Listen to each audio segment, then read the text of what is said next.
জি, বলতেছি যে আমাদের যারা ইউটিউবার বা কন্টেন্ট ক্রিয়েটর এনাদের কাছ থেকে টাকা কেটে নিচ্ছে 7.50, এটা কি ইসলামী ব্যাংক কাটতেছে? 7.50? হ্যাঁ, মানে 7.5% আর কি শতকরা কোথায় ট্যাক্স কর আর কি, কর কাটতেছে গভর্নমেন্ট। ডাচ বাংলা আমার টাকা কাটছে, তো এই জন্য আপনাকে ফোন দিলাম।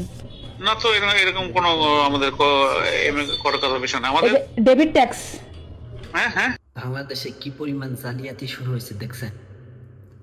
যেখানে দেশের প্রধান তারেক রহমান নিজে বলছেন যে কন্টেন্ট ক্রিয়েটর ও ফ্রিল্যান্সারদের কোনো ভ্যাট দিতে হবে না, যে 7.5% ট্যাক্স জারি করছে এটা দিতে হবে না।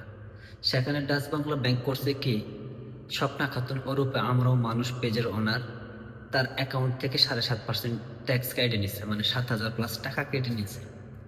এখন সে এটা নিয়ে এসে ব্যাংকের কিছু বলতে আসলে তারে ব্যাংকের কর্মচারী কর্মকর্তারা হেনস্থ করা শুরু করে দিয়েছে। পরে তিনি হেডলাইনে ফোন করলেন। ফোন করার পর যে বললেন যে এরকম এরকম ব্যাপার, আমার এখান থেকে কেটে দিচ্ছে, এটা কি আপনাদের কোনো ব্যাংক বা কোনো আইনে রুলস আছে? না, পুরাই কট। পরে আবার টাকা রিটার্ন দিছে। মানে যার যে জায়গা থেকে যে যেমনি পাইতেছে অমনি জালিয়াতি কইরা টাকা মেরে নিতেছে।